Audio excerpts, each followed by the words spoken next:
एक लड़के ने रिचार्ज करा के लूट लिया भैया। राम राम सीताराम। मैं मंजू और एक नई वीडियो में अपने ब्लॉग चैनल पर आप सभी का स्वागत करती हूं। और बहुत बड़ा भैया फ्रॉडगिरी चल रहा है। अब फ्रॉड में क्या हो रहा है आप लोग को पूरा इस वीडियो में बताऊंगी। छोटी सी वीडियो के माध्यम से बहुत बड़ी जानकारी देने वाली हूँ, क्योंकि मुझे लगता है कि हर घर में जो है हर घर में बच्चे से लेकर बड़ा तक ये चीज़ यूज कर रहा है और किसी के भी साथ ये घटना हो सकती है। मेरे साथ ये फर्स्ट बार मेरे साथ जो हुआ है मैं आप लोग को बताने जा रही हूँ। इससे आप लोग सावधान हो सकते हैं और मुसीबत से बच सकते हैं।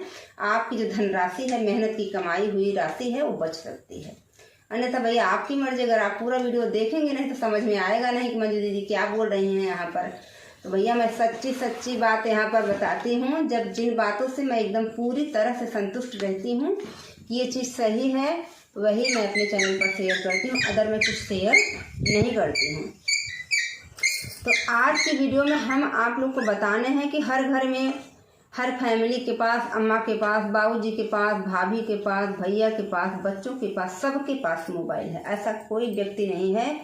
अगर जिनको कुछ नहीं आता जाता तो उनके पास कीपैड है, छोटी मोबाइल है। बात तो करना ही है। अगर बच्चे कहीं बाहर हैं तो माता पिता को भी बात करने की ज़रूरत पड़ती है। इसलिए मोबाइल सबके पास है। और रिचार्ज इतना महंगा है ये सबको पता है।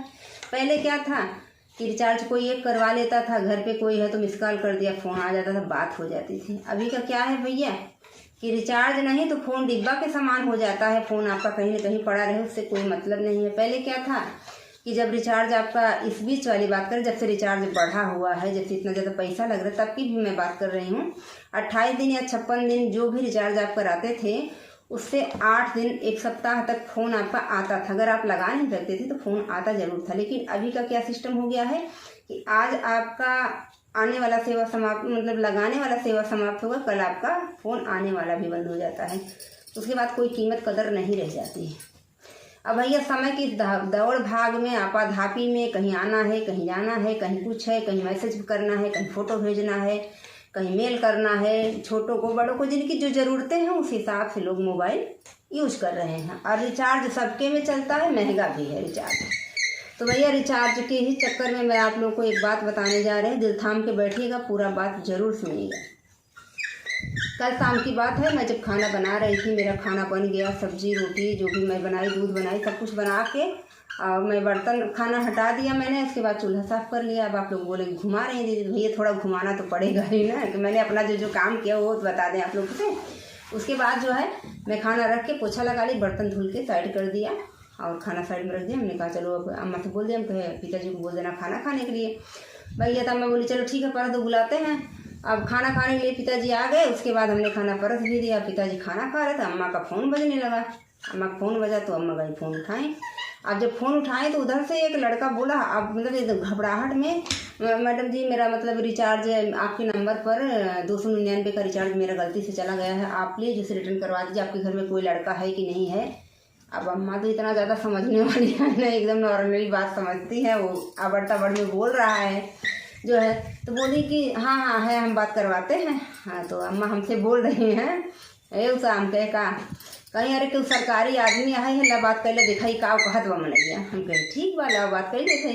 तो देखिए तो कहत बा, मैडम जी आज आपके मोबाइल में जो है 299 रुपये का मेरा रिचार्ज चला गया है, कृपया आप उसे किसी तरीके से मेरे नंबर पर वापस करवा दीजिए। नंबर दिन मतलब। तो हमने कहा चलो ठीक है भैया, हमें तो ऐसा आता नहीं है, हमारे घर में कोई ऐसा है नहीं, हम 3-4 लोग घर में हैं, आपका पैसा मैं कल वापस करवा दूँगी। उसने कहा ठीक है मैडम जी आज ही करवा दीजिए। हम कहे आ तो हो नहीं सकता, क्योंकि मैं किसी से बोलूँगी, जो लोग बाहर रहते हैं, हमारे देवर, हमारे हस्बैंड, कोई भी, उनसे बोलूँगी कि ऐसा हुआ है, अम्मा के मोबाइल पर रिचार्ज आ गया है। फिर करना तो होता ही है भाई, पैसा किसी का भी उखलता। वो मेरा भी एक बार ऐसे हो गया था, 280-79 ऐसे कुछ पहले नहीं चलता था, 179 का रिचार्ज 28 दिन वाला। तो मेरा दूसरे में चला गया था, पर मिला नहीं वो पैसा जो है। और मेरी कुछ छोटी सिस्टर पूजा के मोबाइल पर 400 कुछ रुपये 69 ऐसे कुछ का होता था ना, वो वाला रिचार्ज आ गया था। तो उसके बाद पूजा ने जो है जाके उसका रिटर्न करवाया था दुकान से, फिर उसका रिचार्ज कर दिया था। ऐसा होता था, होता भी है, ये हम नहीं कहते कि नहीं होता है। लेकिन इसमें गड़बड़ कहाँ से हुई, वो इतना घबराया होता, सब कुछ किया। अच्छा भैया कुछ देर के बाद हमने एक बार पूजा को मैसेज कर दिया, वो नंबर दे दिया हमने कहा यही नंबर, कहा हाँ। तो हमने उस नंबर को दे दिया। हमने बोला ऐसे ऐसे बात है पूजा, कर देना। तो पूजा ने बोला कि चलो पूजा ने फ़ोन किया क्या बात है, तो हमने उनको सारा समझाया। हमने कहा कि ऐसे ऐसे बात करते हैं, चलो ठीक है आज तो नहीं, कल सुबह देखेंगे कर देंगे। तो फिर मुझे डाउट लगा कि ये नंबर जो है इसी पे बोला है कि कोई और नंबर देगा। भाई कर रहा होगा तो घर परिवार के लिए किया होगा ना। तो मैंने उसको फ़ोन किया, हमने कहा भैया जिस नंबर से आपने बात किया है उसी पर रिचार्ज करवाना है। तो उसने कहा कि नहीं, मैं एक नंबर दे रहा हूँ, इस पर ही रिचार्ज करना है। तो 10 अंक का मोबाइल नंबर था भैया, मैंने लिख लिया। लिखने के बाद जो है मैंने उसको पूजा को सेंड कर दिया। हमने कहा इसी नंबर पर कर देना, एयरटेल का नंबर है। तो पूजा ने कहा इस टाइम तो नहीं करेंगे, और भैया से भी नहीं बताती, मान लीजिए कहीं करवा देती जाके या अपने मोबाइल से कर देती जो है। तो नंबर अच्छा सब कुछ दे दिए भैया। सुबह जब मैं मतलब मुझे रात में पता चला, ये जो मैं पहले वीडियो डाल चुकी हूँ कि शादी रिटर्न कैंसिल हो गई है, वो आप लोगों ने अगर नहीं देखा तो जाके देख लीजिएगा। बारात आने वाली थी और जिस लड़की से वो शादीशुदा था, मैरिड था, लव मैरिज में अरेंज शादी किया था, उसने केस करके आके घर पे शादी रुकवा दी।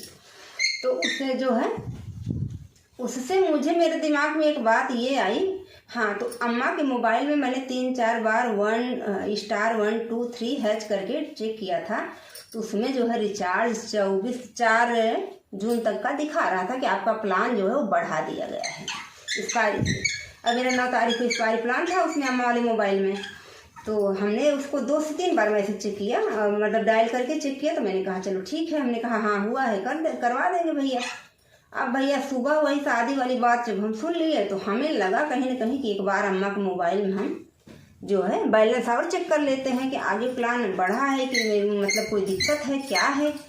क्योंकि उसका जो रिचार्ज आया था वो अलग तरीके से आएगा, मेरे देवर जी करते हैं तो उसमें अलग तरीके से लिखा रहता है, जिस नंबर से वो करते हैं वो नंबर आता है, रिचार्ज सक्सेसफुल हुआ है सब लिखा हुआ आता है, मैं पढ़ लेती हूँ जो है। तो उसमें कुछ अलग तरीका हमें लगा जो है, उसमें 6 अंक का ऐसे कुछ भी दिखा रहा था, क्या कुछ नहीं, लेकिन रिचार्ज प्लान बता रहा था। तो भैया हम अम्मा का मोबाइल में नेटवर्क भी छोड़ रहा था, मैं सिम को कई बार निकाला, उधेड़ा बुना, कुछ देर के बाद जब वो काम किया तो मैंने फिर से *1231 ये करके देखा तो अम्मा का 9 तारीख को प्लान एक्सपायर दिखा रहा था। ठीक है, अब देख लीजिए कितना चीटरगिरी चल रही है। तो हमने कहा भाई इसमें तो रिचार्ज ही नहीं हुआ है। तो मेरा मूड घूम गया, मैंने पूजा को कई बार फ़ोन किया, फ़ोन लग नहीं रहा था। फिर पूजा को मैसेज किया, मैंने व्हाट्सएप से पूजा का नंबर डिलीट किया कि मतलब उड़ जाएगा लेकिन किसी मोबाइल में सिस्टम नहीं रहता, एक बार जब चला गया तो उनकी गैलरी में सेव हो जाता है। तो मैंने मैसेज कर दिया पूजा को, भाई फ़ोन नहीं उठ रहा है, रिचार्ज नहीं करना है, ऐसी ऐसी बात उसमें है। तब पूजा ने दोबारा फ़ोन करके कंफर्म किया। तो मैंने उनको समझाया पूरा बात कि ऐसे ऐसे हुआ है। तो भैया हम ये कहेंगे कि अगर भूल से भी कोई ऐसी बात आपसे करता है तो कम से कम 24-36 घंटे आप अपने मोबाइल का मैसेज चेक करेंगे। बाकी देखिए पैसा सबको खलता है, तो उसका रिचार्ज आप रिटर्न करेंगे, लेकिन तत्काल आप कभी नहीं रिटर्न करेंगे, क्योंकि ये सब स्कैम क्या बोलते हैं, क्या चल रहा है, कुछ है कुछ नहीं है। अब दोबारा उसका फ़ोन आया नहीं है कि मैडम मेरा रिचार्ज करवा दीजिए, मेरा हुआ नहीं। अगर जिसका रहता है तो 2-4 बार ट्राई करता है। पैसा बहुत बड़ी चीज़ है, पैसा बहुत खलती भी है। तो उसका फ़ोन फिर से नहीं आया है भैया। तो इससे प्रॉब्लम से बचिए, कभी भी ऐसा फ़ोन आता है कि मेरा रिचार्ज आपके नंबर पर चला गया है तो रिचार्ज को आपको रिटर्न नहीं करना है। कम से कम 24-36 घंटे आपको देखना है कि सच में आपके मोबाइल में रिचार्ज आया है या नहीं आया है। क्योंकि उस टाइम मैंने 3 बार चेक किया, तीनों बार दिखा रहा था कि आपका प्लान 4 जून के लिए बढ़ाया गया है जो है। तो इतना बड़ा फ्रॉडगिरी चल रहा है। आप लोग सावधान रहिए, स्वस्थ रहिए, मस्त रहिए, सुरक्षित रहिए, अपने घर में रहिए, अपने परिवार में रहिए और थोड़ा अच्छे से दिमाग लगा के काम करिए। ठीक है, मिलते हैं अच्छी जानकारी के साथ, अच्छे ब्लॉग के साथ। तब तक के लिए मंजू तिवारी को दीजिए इजाज़त। Thanks for watching.